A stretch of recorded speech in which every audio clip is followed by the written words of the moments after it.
Continuamos con mucho más del Congreso de la Mañana. Tal como habíamos señalado, tenemos visita de un experto en derecho penal y quien además es parte de la casa. Por supuesto, los dos temas que acaparan la atención pública en estos días en la República Dominicana y que tienen carga judicial, el caso Senasa y el caso de la muerte de la niña Estefora Joseph. Con él los vamos a abordar. Juan de Dios Hiraldo con nosotros en el Congreso de la Mañana. Buenos días. Buenos días, don Víctor, Milagros, Randy. Para mí es un placer estar con ustedes en este espacio para exponer sobre los asuntos jurídicos de interés que nos afectan a los dominicanos. Y hay que agregar también a la lista de temas a tratar contigo la aprobación del Código Penal de la República Dominicana, que sé que tú, el Código Procesal Penal, gracias por la corrección, chicos, de la República Dominicana, que sé que como experto en el área tienes tus observaciones del lugar. Ciertamente el Código Procesal Penal entró en vigencia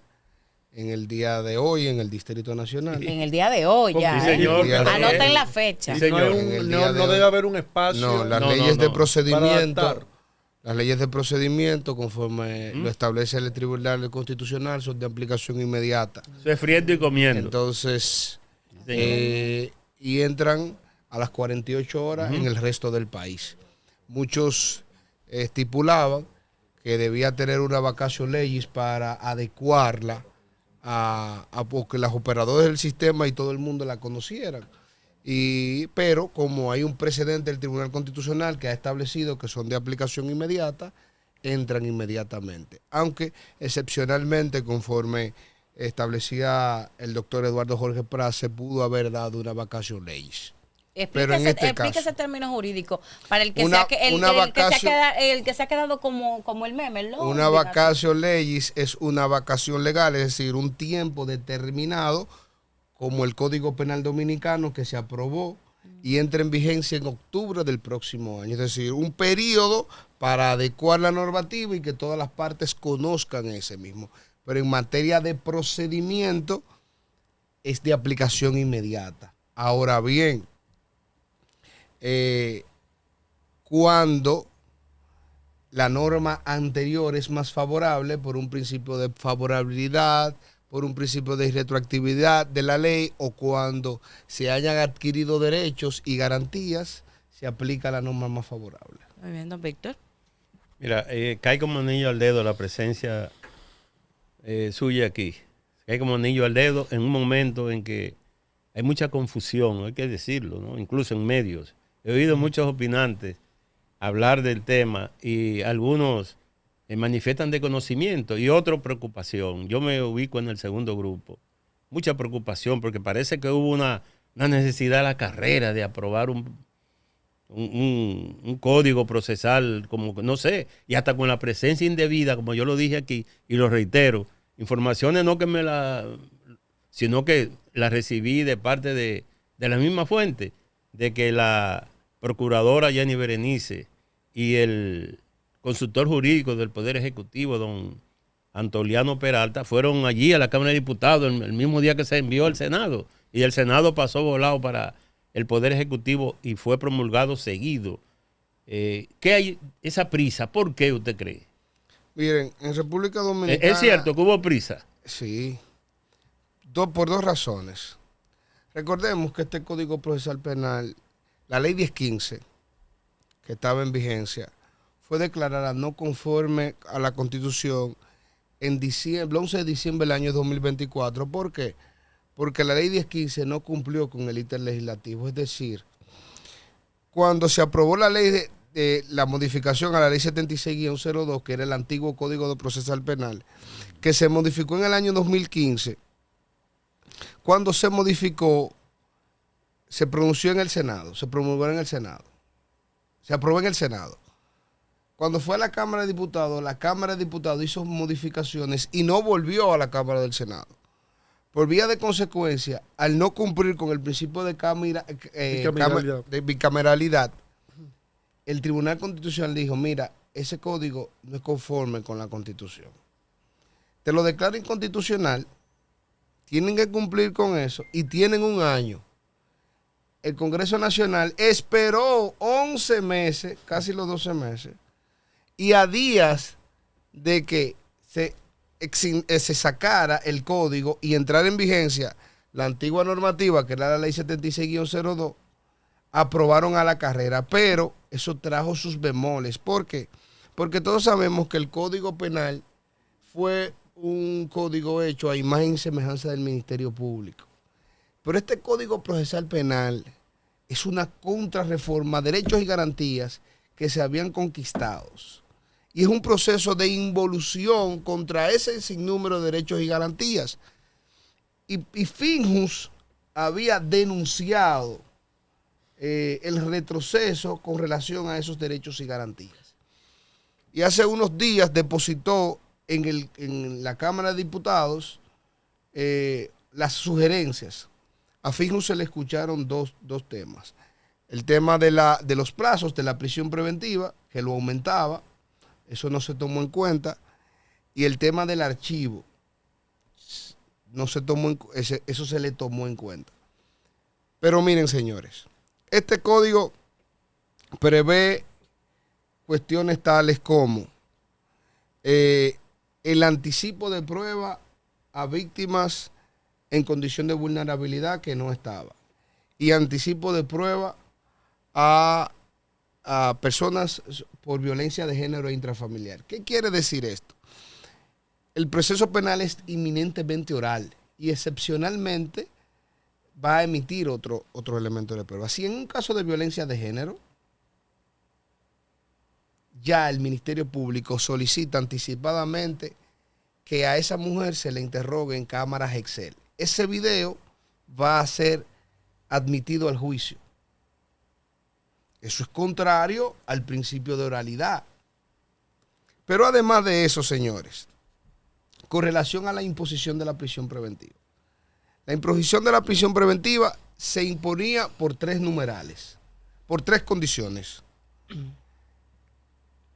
El imputado representa un peligro para la investigación, representa un peligro para la víctima y la posible pena imponer.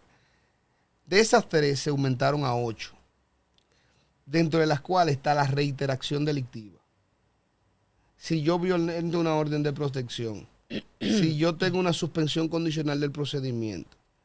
Es decir, un sinnúmero de contrarreformas que van en perjuicio del imputado. Totalmente. Este código prevé cuestiones, todas las interceptaciones telefónicas.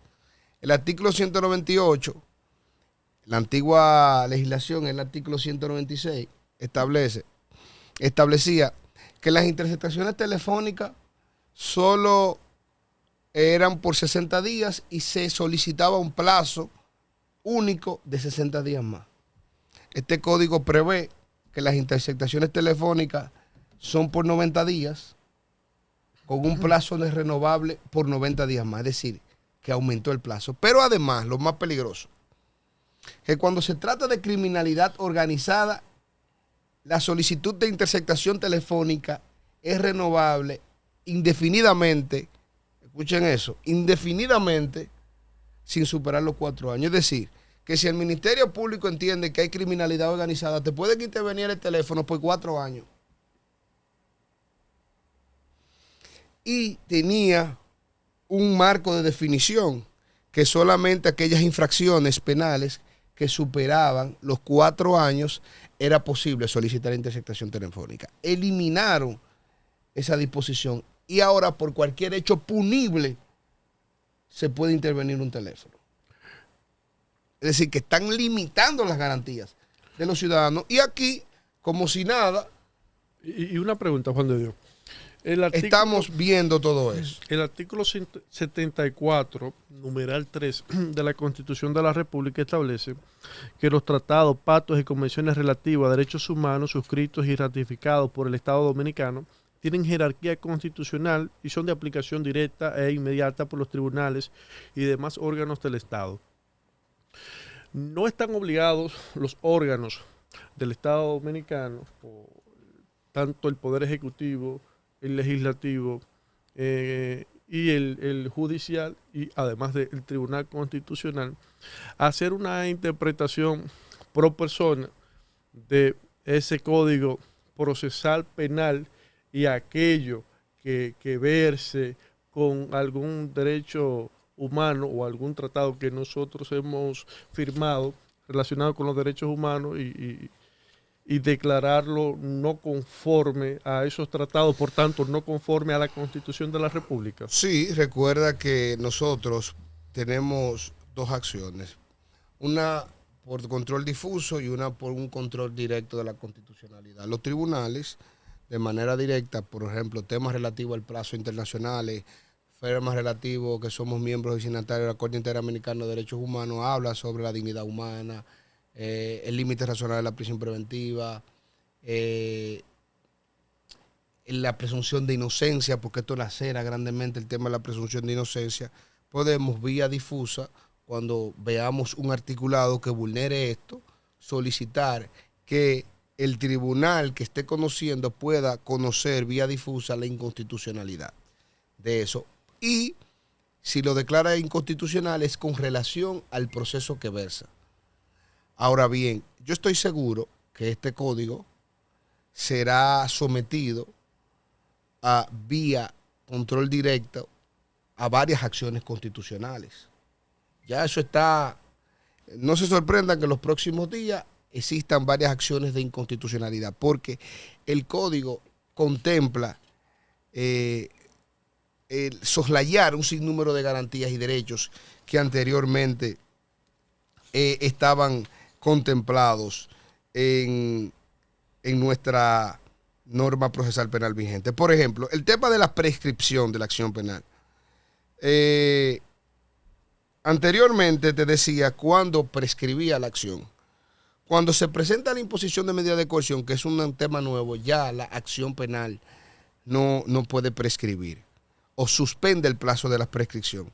Pero de igual manera, sobre aquellos delitos o tratados internacionales que, aunque no lo diga el código, si lo dice un pacto o un tratado internacional, esos hechos no prescriben. Por ejemplo, la Convención de Belém do Pará, que es con relación a la violencia contra la mujer y el abuso sexual y psicológico, establece que la violación sexual es imprescriptible. Y por aplicación de ese tratado, pacto internacional que lo contempla, también ese tema va a ser imprescriptible. Es decir, muchísimos delitos. Rango constitucional muchísimos delitos no serán imprescriptibles. Igualmente, las infracciones relativas al crimen organizado. Temas de narcotráfico, temas de trata de personas. Esos son los nuevos temas que son imprescriptibles. Es decir, todo, casi nada va a prescribir en República Dominicana. Otro de las cuestiones fundamentales que trae esto que nos llama a la atención es su relación a las competencias. Anteriormente los juzgados unipersonales de las cámaras penales conocían procesos hasta un máximo de 5 años. La competencia de los tribunales unipersonales fue aumentada y pueden conocer hasta casos de 10 años. Eso es una de las... Se creó en el código un juez de las garantías. ¿Y eso donde es bueno, va contra... El tema del aumento de los tribunales unipersonales en cuanto a la cuantía de la pena puede ser interesante porque puede descongestionar. Y de igual manera, el otro tema relativo al juez de las garantías ya existía y tenían ciertas aplicaciones, pero ahora de manera expresa se establece ese tema del juez de las garantías. Pero un tema que me llama mucho la atención y que es una cuestión positiva en ciertos aspectos. Por ejemplo, los derechos de la víctima anteriormente eran 8, ahora son 25 derechos que tiene la víctima.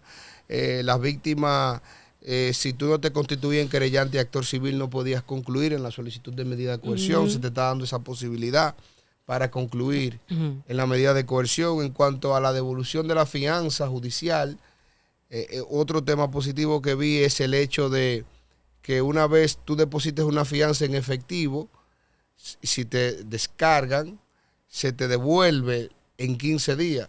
Eso es letra muerta. Hay que ver si es de aplicación de inmediata. Pero un tema interesante es que cuando se imponga una medida en efectivo, la persona debe justificar la procedencia de esos fondos. También. Sí. Eso es un tema interesante. Eso es interesante.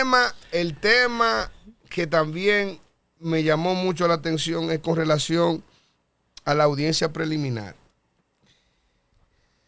Ustedes saben que el Ministerio Público hizo una especie de traje a la medida.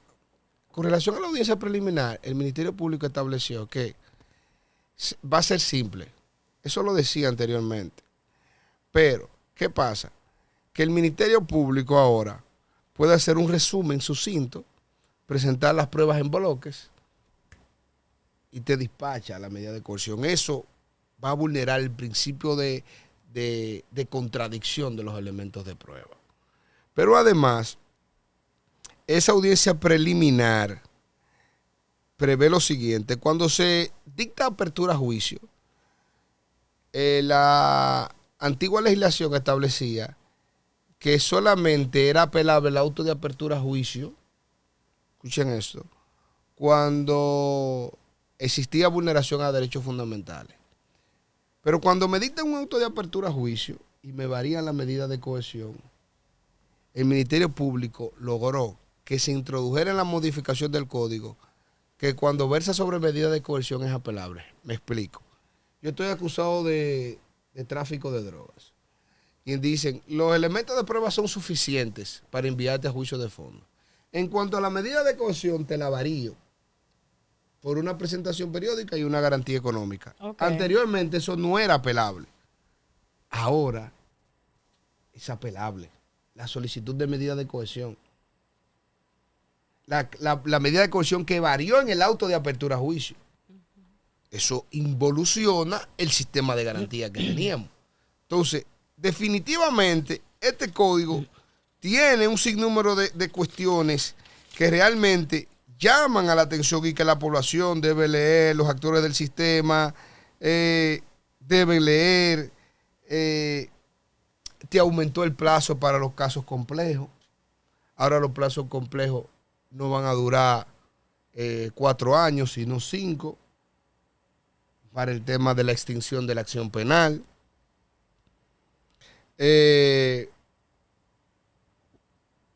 Un tema interesante es que reconoció los precedentes del sistema, del presidente del Tribunal Constitucional, que decía que las cargas del sistema no pueden ser atribuibles al imputado y se debe, conforme a las circunstancias objetivas, aplicar el tema de la extinción de la acción penal. Pero Juan de Dios, específicamente, uno de los grandes problemas que tiene la justicia dominicana es la lentitud con la que trabaja. Este Código Procesal Penal viene a agregar elementos que van a agilizar esos procesos, a descongestionar los tribunales, o lo contrario. Bueno, habla sobre la sencillez de las audiencias preliminares, eso te puede descongestionar el sistema, y en tema de la apelación. Los jueces de apelación no pueden ordenar un nuevo juicio. Pueden ordenar un nuevo juicio, pero además deben, y ahí viene, porque anteriormente los jueces, una vez se emitía una sentencia condenatoria o una sentencia de absolución, los jueces podían dictar su propia decisión sobre la base de los hechos ya fijados, o podían ordenar la celebración total o parcial de un nuevo juicio. La capacidad de los jueces de celebrar ordenar la celebración se le fue quitada. Los jueces ahora, en grado de apelación, o dictan su propia decisión, ordenando, revocando o ratificando la decisión, o tienen que sustanciar nuevamente el proceso, pero no pueden ordenar un nuevo juicio. Ahora bien, en vez de flexibilizar o agilizar el sistema, lo pueden congestionar, porque tú tienes que sustanciar nuevamente el juicio en sede de apelación. Imagínate tú. En sede de apelación. Pero hay un precedente del Tribunal de la Suprema Corte de Justicia que decía, o que dice, que una vez se emita sentencia absolutoria, los jueces de corte no pueden emitir una sentencia de condena a menos que no sustancien el juicio. Eso también es un tema de involución, porque los jueces de corte pueden dictar sentencia condenatoria en sede de apelación. Entonces, hay un tema sobre si en verdad los jueces de juicio van a sustanciar el juicio o van a hacer una especie de observación de los elementos de prueba, vulnerando todo el debido proceso, que eso estaría vulnerando lo que es el doble grado de jurisdicción o el doble grado de jurisdicción. Entonces, son muchos temas que realmente han venido a perjudicar el sistema de garantías que tenía el imputado en República Dominicana. Aunque una parte de la población lo verá de forma positiva, ya que todas esas garantías también son utilizadas por los que más recursos tienen para pagar grandes oficinas de abogados y grandes profesionales para retrasar el proceso, o por lo menos así se interpreta. Yo conozco una persona muy cercana a mí que había tenido un tema con un médico por un asunto de una operación por malas prácticas. Hubieron 2 sentencias favorables a él y posteriormente el siguiente mandó a iniciar el proceso nuevamente.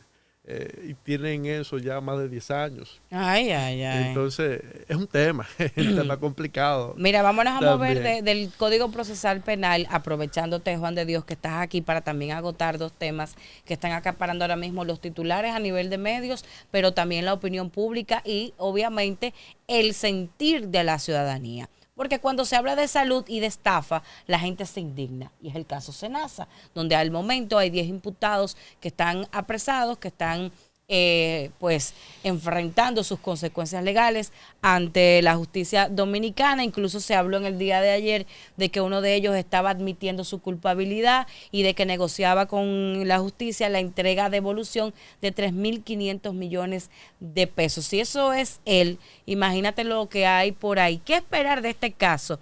¿Y cuáles serán los siguientes pasos acorde a las leyes dominicanas que debe de implementar el Ministerio Público y las demás autoridades involucradas?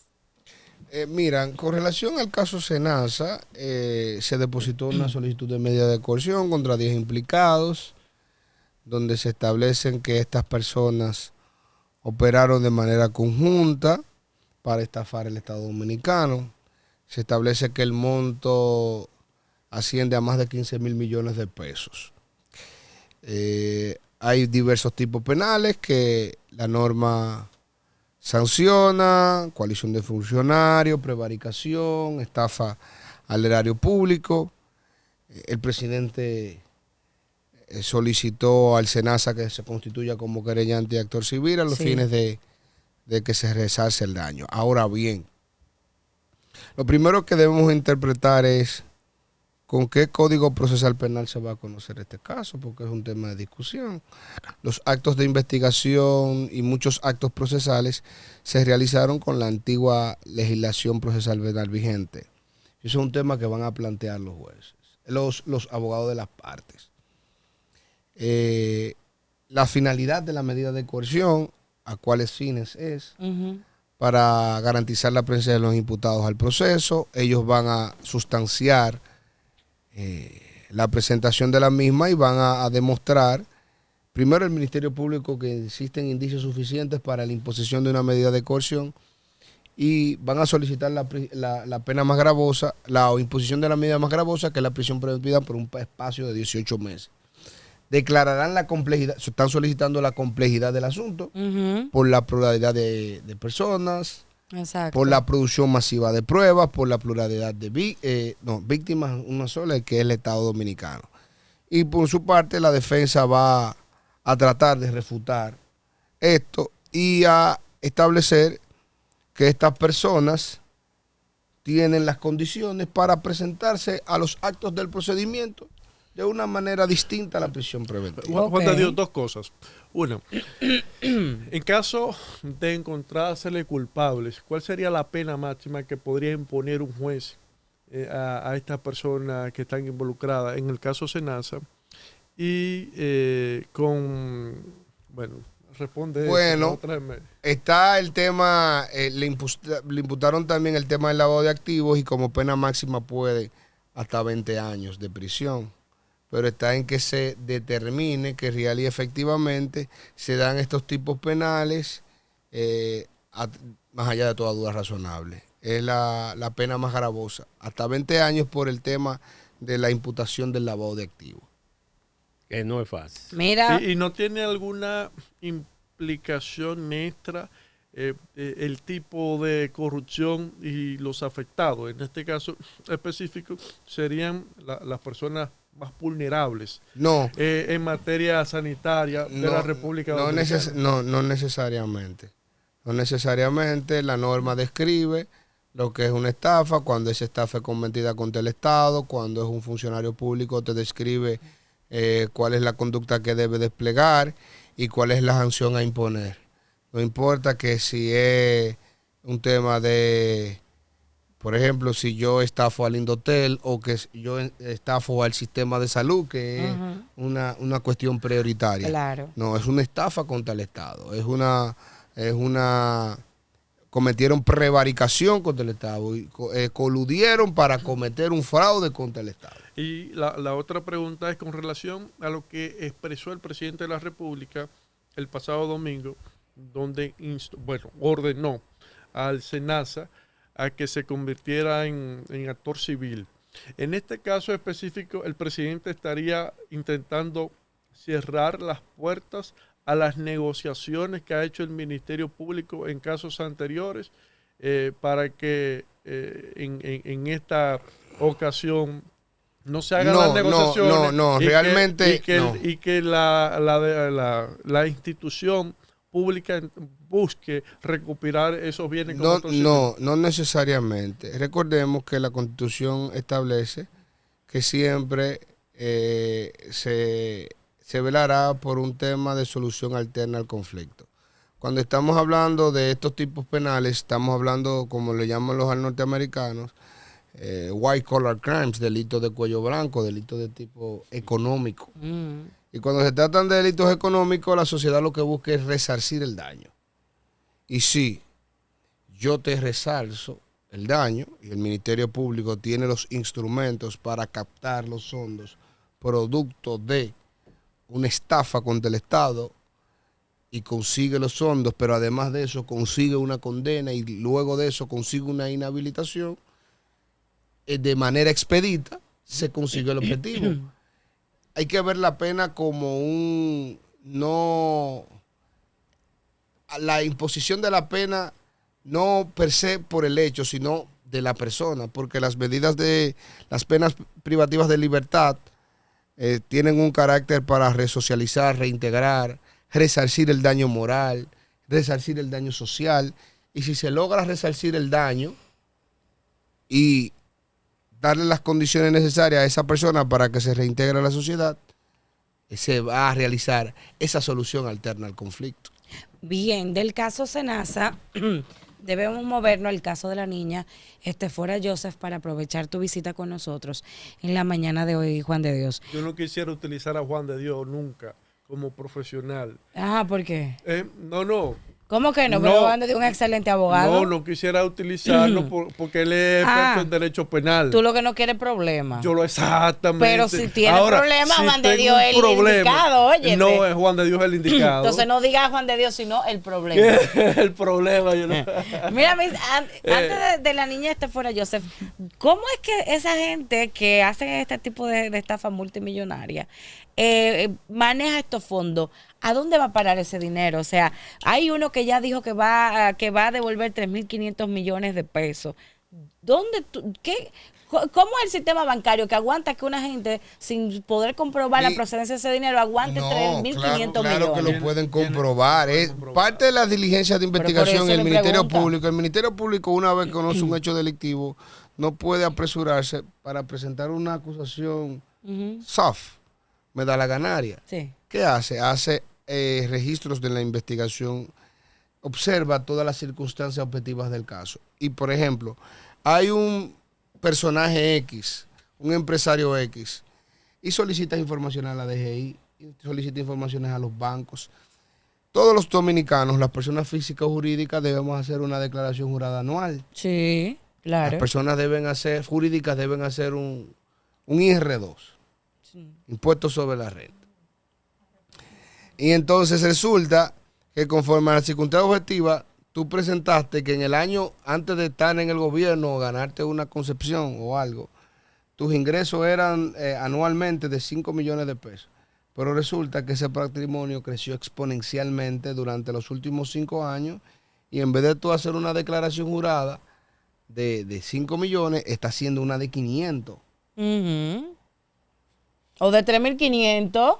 Sin la circunstancia objetiva y que adquiriste fondos de manera desproporcional y eso te demanda una alerta. Y el Ministerio Público hace todas esas investigaciones del lugar y determina que, por ejemplo, esto es para los funcionarios públicos, cuando hacen declaraciones juradas, la ley de declaración jurada te dice que cuando haya un crecimiento, tú tienes que hacer una renovación de eso, una actualización. Y hay un crecimiento desproporcional de la declaración jurada. Si hay un crecimiento desproporcional y sin justificación, por ejemplo, yo soy un legislador que gano 225 mil pesos y declaré en mi declaración jurada 5 millones de pesos, no es posible que en 4 años, con los mismos ingresos y no he declarado extra, mi patrimonio crezca en 50 millones de pesos. Claro. Eso me manda una alerta y se me puede imputar por un crecimiento desproporcionado del patrimonio.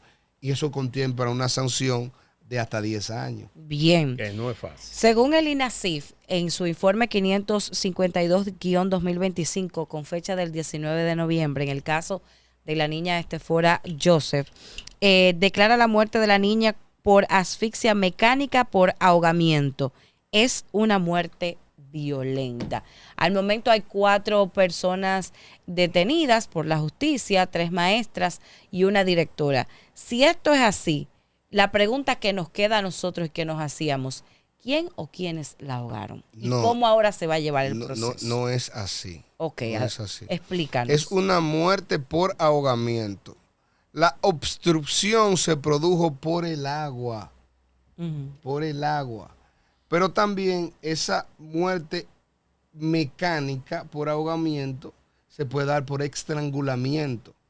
Pero deben haber condiciones externas que te determinen que real y efectivamente hubo un estrangulamiento.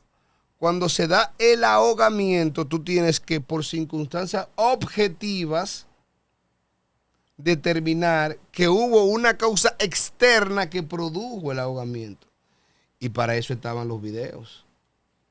Y el Ministerio Público, entendemos que su carácter de objetividad, observó los videos y dijo, este hecho fue producto de una imprudencia, de una negligencia y una inobservancia, y por eso han calificado el hecho de homicidio involuntario, porque según las investigaciones no se tenía la intención dolosa de causar la muerte.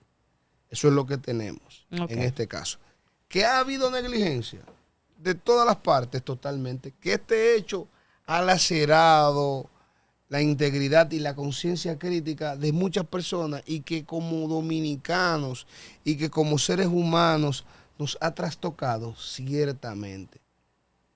Que tienen muchas culpas, muchas instituciones, actores del sistema, por la inacción, porque no se hizo lo que se tenía que hacer en el momento adecuado. Totalmente de acuerdo. Y de verdad que estos hechos realmente nos tienen que llevar a la reflexión, a los padres, a las autoridades que administran el sistema educativo, a los colegios, a la Asociación de Padres, Madres y Tutores, a la Fiscalía, porque realmente esto no puede estar pasando.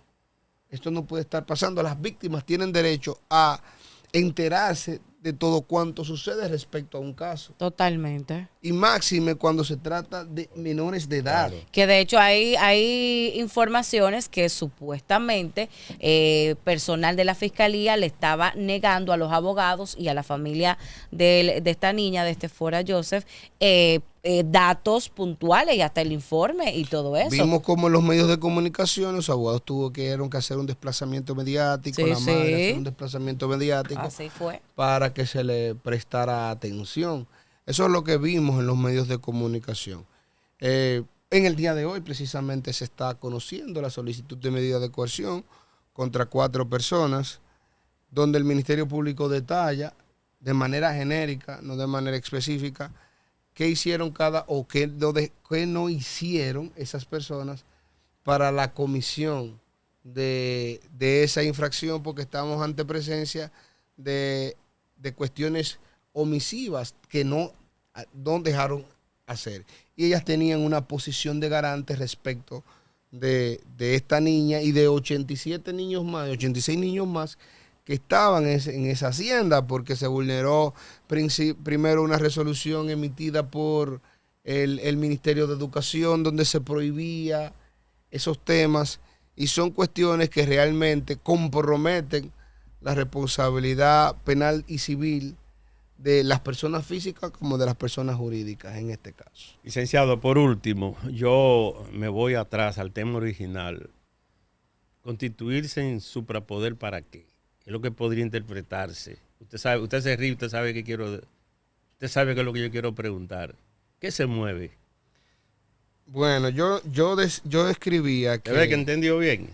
Yo entendí que los legisladores dominicanos a veces no entienden cuál es su función. Los poderes del Estado, ¿usted sabe para qué fueron creados? Para que sirvan de frenos y contrapesos, Claro, sobre la equilibrio excesividad en el de poder. otros poderes del Estado. Totalmente. Y ellos no saben que sobre ellos pende una espada de Damocles, que en cualquier momento los sostiene un pelo y puede caer en sus cabezas. Entonces, buscando combatir, entre comillas, la criminalidad, damos poderes excesivos a poderes del Estado que realmente laceran el sistema de garantías. Y eso no puede ser en un Estado social y democrático de derecho. Porque la fiebre no está en las sábanas. Porque yo digo que con este Código Procesal Penal, las prisiones preventivas van a aumentar. Las penas el Código Penal prevé penas excesivísimas. La gente en la cárcel se va a acumular. Bueno. Se va a acumular. Y si no entendemos que debemos cambiar la mentalidad, entender que esta sociedad necesita otros referentes morales, la criminalidad va a seguir en aumento. Porque tenemos medios o formas que nos invaden donde los valores y los referentes morales son personas que solamente viven aplaudiendo la acumulación de capitales sin ningún tipo de preparación. Se vive hablando de la promiscuidad, y son estos los factores que están lacerando la sociedad dominicana. Y esos son factores directamente diametral que aumentan la delincuencia en nuestro país. Estoy de acuerdo. Así con hemos eso. agotado estos temas de gran relevancia e importancia en el país en materia jurídica, la aprobación y la puesta en vigencia a partir de hoy en Santo Domingo y 48 horas luego, entonces en el transcurso de esta semana, aquí el miércoles. El miércoles, en el resto del país, del nuevo Código Procesal Penal de la República Dominicana. Hemos también abordado el tema Senasa y por supuesto que no se nos puede quedar el de la muerte de la niña Fora Joseph. De hoy, recuérdanos que hay una causa, hay una audiencia al respecto, ¿correcto? Sí, hoy hay audiencia de medida de coerción con relación al caso de Fora Joseph. Hoy se solicitó la imposición de medidas de coerción. Creo que se va a aplazar. Bueno, pues estas han sido las impresiones en cuanto a estos 3 temas que a usted le interesa saber y conocer al detalle, que nos ha traído en directo nuestro abogado y experto en materia de derecho penal, Juan de Dios Hiraldo. Contigo nos despedimos, Juan de Dios, así Muchas que gracias. dile adiós al público ya. Muchas gracias y de verdad que aprecio la participación para orientar a la población, porque mientras seguimos bailando a ritmo de la Navidad, un maremoto procesal se ha colado en nuestras vidas y no sabemos las consecuencias que puedan tener en el futuro. Bueno, con esa metáfora nos despedimos. Será hasta mañana en la próxima entrega del Congreso de la Mañana. Bye, bye.